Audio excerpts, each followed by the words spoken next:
Hey, it's Mark with Mark's Dodgers Cards, here with another interview/card display with my friend Jim. Hi. You may remember him from the video I did with his #1 PSA Master Set Registry for Jackie Robinson. Today, we're going to feature Willie Mays, who is obviously one of the best players of all time, and Jim has an amazing collection. His collection is his basic run is #5 in the PSA set registry, and he's #8 in the master set registry. I will say, before we get into talking about this in the cards, Jim is generously willing to share other pieces of his collection. And so if you're interested in seeing more cards like this and more videos like this, comment down below with sets you might want to see, players you might want to see. He's got a lot of stuff all the way from pre-war through the early 70s. Is that right? Correct. All right. So we're going to talk a little bit about Willie Mays, and then we'll get into showing some cards. So, Jim, you've told me that you think that Willie Mays is the best player that you've ever seen. That's correct. Tell me a little bit about why and what your experience is, your memories of Willie Mays. Well, the most important thing in my analysis is to know that Willie Mays was on the other side of almost every team I rooted for. So when I was a Dodger fan, he was a giant, and when I was a Met fan, he was a giant, except for 1 year, which we'll get to. It was last year,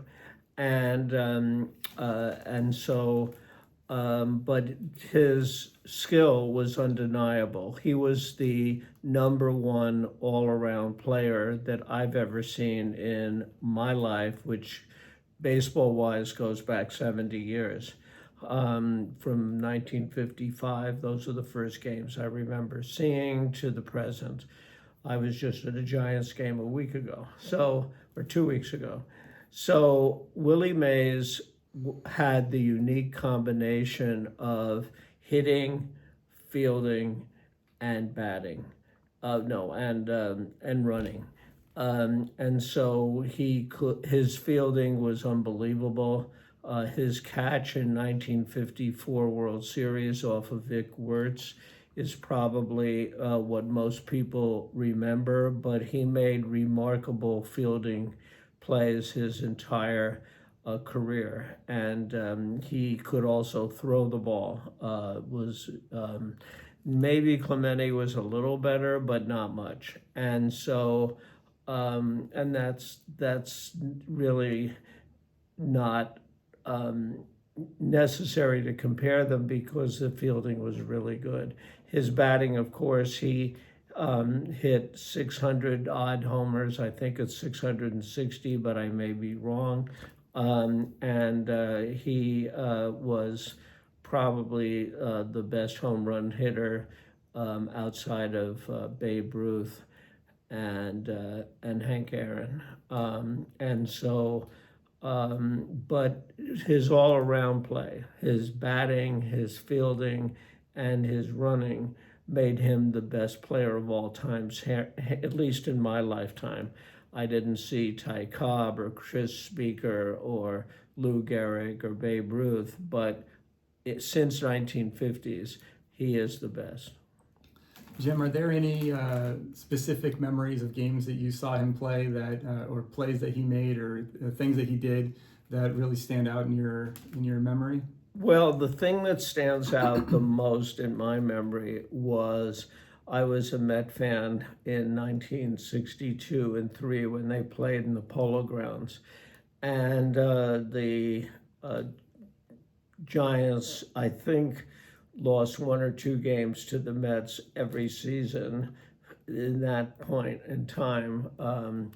I don't remember exactly, but since they only won 40 games in 1962 and lost 120, and the Giants went to the World Series in 1962, it was sort of like an exhibition game, to be honest. In one of those games either year, the Mets took the Giants into extra innings, and Larry Bernarth, I believe, was pitching, if you remember him from the Mets, and he threw a ball, and I actually was starting to leave because it was so obviously going to be a home run, which it was, and that's the most vivid memory of Willie Mays that I have. I saw him other times, and I did see him in 1973 as a Met. In fact, I'm pretty sure his last batting at bat was in Oakland in the 1973 World Series. And the story goes that Gene Tennis said to him, how's it going, Willie? And Willie said, oh, I'm so old. I can't see the fastball anymore. So Tennis signaled to the pitcher to throw him a fastball. And Willie Mays got an infield single. And that was, I'm almost sure that was his last hit. I'm sure people can correct me if I'm wrong. But I did see his last game. I did not see his first game because that was in 1951 when I was 4 years old. So, and I never saw the Giants in the Polo Grounds when they were in New York. I did see them in San Francisco, though, as I just said. Any other thoughts or memories about Willie Mays you'd like to share, or should we get into, or before we get into the cards? Well, I just can't express what a great player he was. I mean, this guy was in a class by himself. He could hit home runs like Ted Williams and Mickey Mantle. He could run like Jackie Robinson or Maury Wills, and he could field with the best of them. And as an all-around player, he was almost, or I would say he's without equal. All right. Well, let's. I think what we'll do now is we're just going to turn the camera around and go through Jim's incredible Willie Mays collection. And I never rooted for him either, except the last year when he was a Met. But you know, excellence is what excellence is. Yeah, of course, this is a Dodgers/Dodger card channel, but how can you not respect one of the greatest players to ever live and appreciate their career and baseball cards? Correct. All right. We'll start in the beginning. So this is Willie Mays' rookie card, or so they say, and it probably is. I'm not even aware of any regional or off-the-wall cards before 1951, which was the first year he started playing. And the pose is amazing and the expression on his face. So I really like this card. It's a terrific example and a great card. All right, next up we've got 1952 Topps. So this card has enormously increased in value over the last few years. When I got it, it was worth a small fraction of what it is now because I could never afford it. But it's a 1952 Topps card. It's below a card 310, which is the high numbers. But be that as it may, it's still unbelievably desirable. All right, now we have 52 Bowman. This is the 52 Bowman card, which I think is a great card also. And I don't know who the Say Hey collection is, but obviously they prevailed upon PSA to put their name on the card. All right, that's probably what happened. This is really my favorite card for Willie Mays. It's the 1953 Topps, which I'm incredibly partial to in general, but this card is a beautiful card and shows him fielding and very desirable also. All right, then we've got. By the way, I should say we're going to be doing the basic run first with some all-stars and other kind of cards from Topps mixed in, and then we'll show a few other cards from the master set. We're not showing every single card that Jim has. That would take quite a long time. Yeah, the master set has 300 cards in it. It's enormous. And I have, I don't remember, 100 odd cards for Willie Mays, but there are many cards I don't have and have never seen. This is the 54 Topps card. Not one of my favorites, but still very nice. And then we've got 54 Bowman, which I love this set. I feel like it's an underappreciated set overall, but absolutely agree. And I'm gonna stop showing the backs of all these cards, but we will show the fronts of all of them. Here's 55 Topps. Okay, this is the 55 Topps. I think it's really beautiful. I don't know why, but I like the 55 Topps more than the 56 Topps, which looks very similar. And then we've got 55 Bowman in a 7. I think this might be the lowest grade card that you have in this run, Jim. Yes.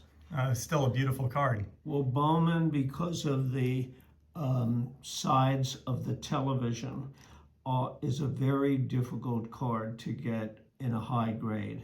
And when I went through these cards yesterday, I was going through my 55 Bowman set.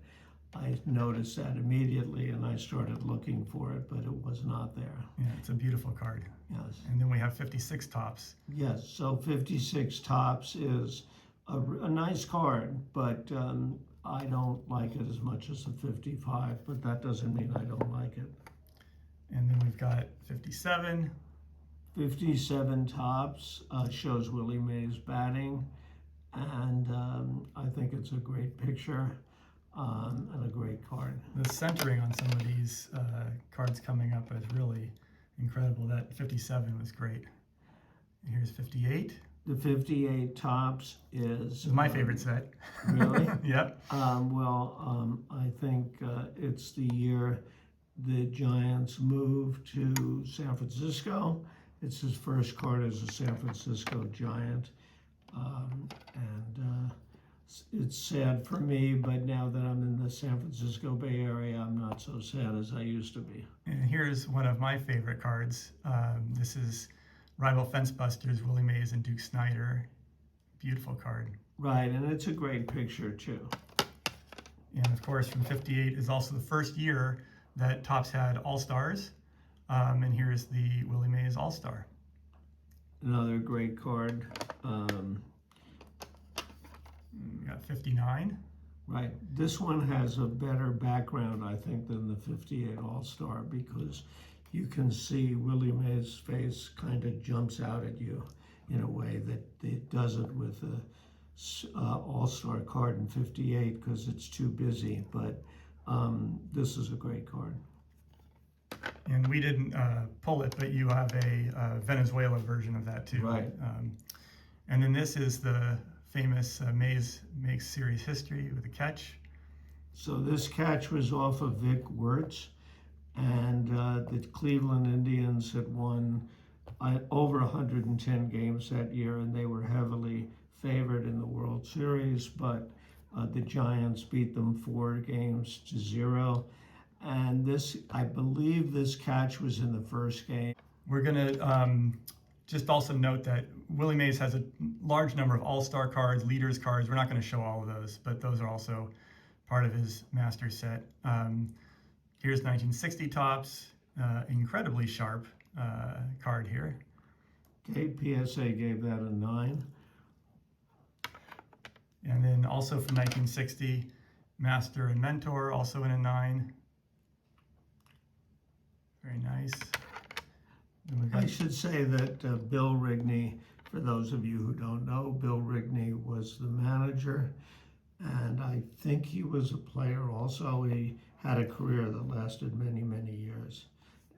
Then we've got 1961 Topps, another just incredibly sharp card. Yeah, that's a good one too. And then we've got the 61 Topps MVP.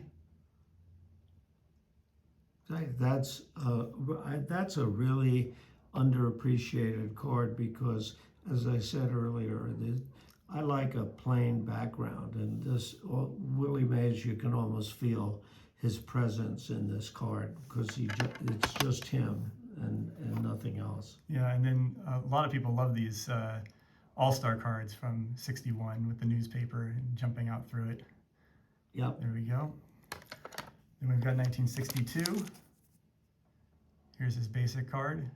A really good image. Yeah, he looks like he was very pleasant, happy person in general.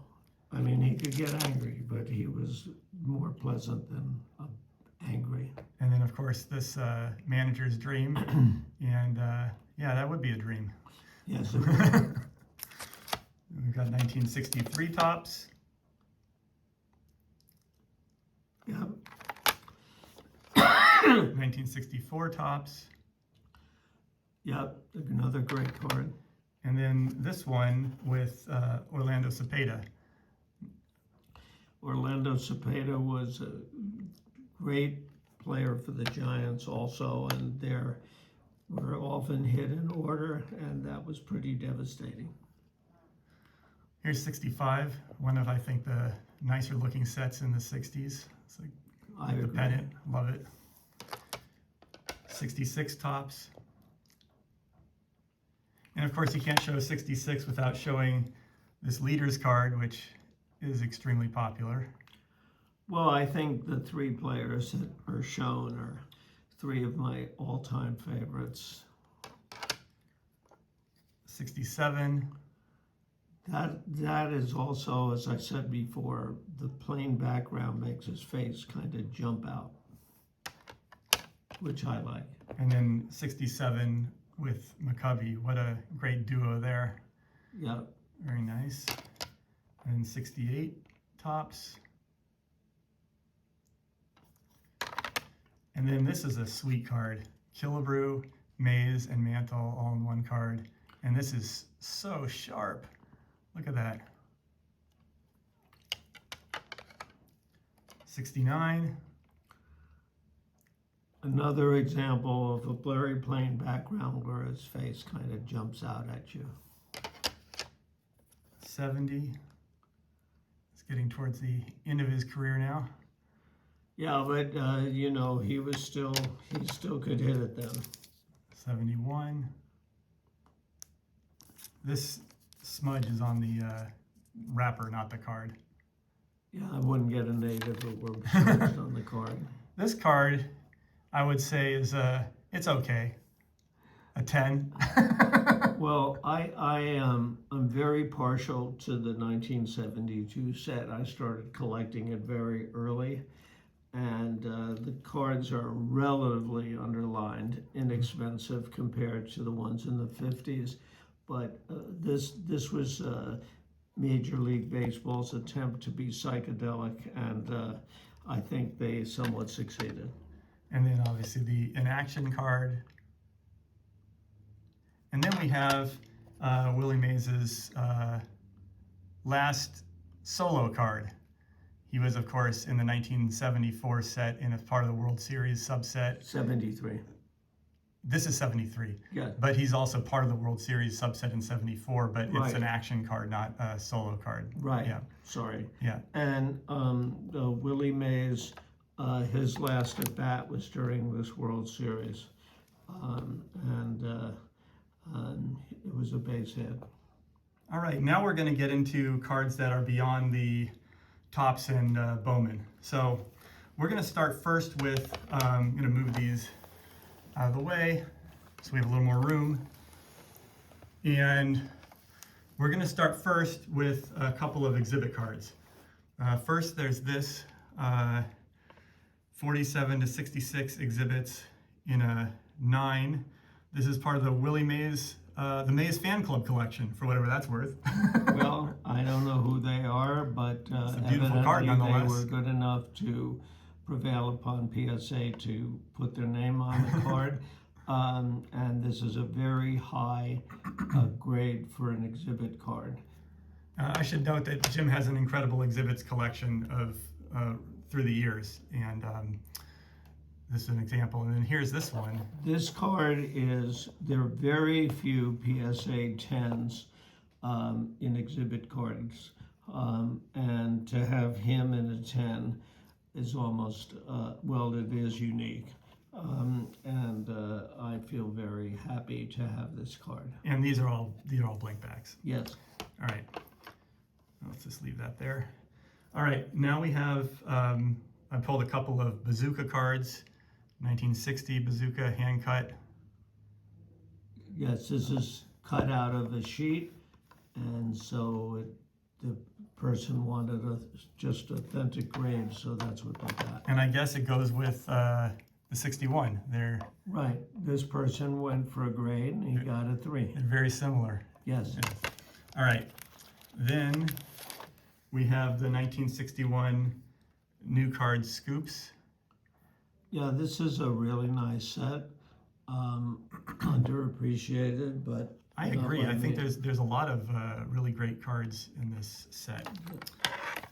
Then we've got the 1963 Fleer, which you were mentioning is your most recent addition. Yes, it is. When I put my set together, I noticed that the Fleer card was missing, and so I just picked it up. All right. Then these are ones that are familiar to everybody, but here's one of the 68 Topps game cards. And then this is an issue that I don't know much about, and it's a 1968 American Oil. I don't know, but this is it. You can see here. Let's take a look then.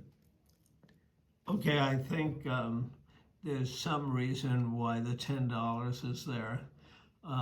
Maybe that's a discount or something, but there it is. All right, then we've got the 1969 Decal Edge, another subset. That's a great card. Very cool image.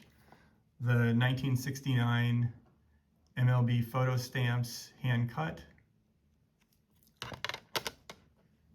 1970 Milton Bradley. Great picture there. Milton Bradley was a game company, and I don't know how they got into cards, but I know they did for 1 or 2 years. And the 1971 Kellogg's.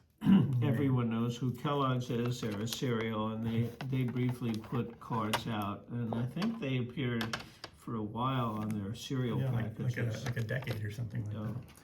All right, then we've got two more early 1950s Willie Mays. This one here is the 1952 Red Man Tobacco Willie Mays. Let me adjust this over a little bit. So the 50s people were politically incorrect, and the term red man was used, which you don't see anymore, and that's a plus as far as I'm concerned. But the card is really nice. Yeah, these are really nice sets, and Jim's also got Willie Mays cards from other years of this series, but this is the one we pulled. And then lastly, we have the 1954 New York Journal American. Right, the Journal American was a paper in the 50s in New York, and I think it came out in the afternoon, and it was very popular for a while, and then it merged, and then that merger resulted in another paper, and then that paper stopped publishing, so the Journal American ceased to exist. So that's what we got for you. This is Jim's amazing Willie Mays collection. And again, if you're interested in seeing more content like this from Jim's collection, comment down below about the set or player that you're interested in seeing, and consider subscribing so you can be notified when we post a video. We're going to try and do these maybe once every month or two, something like that, and as long as there's interest. So anyway, that is the Willie Mays collection, and thanks for watching.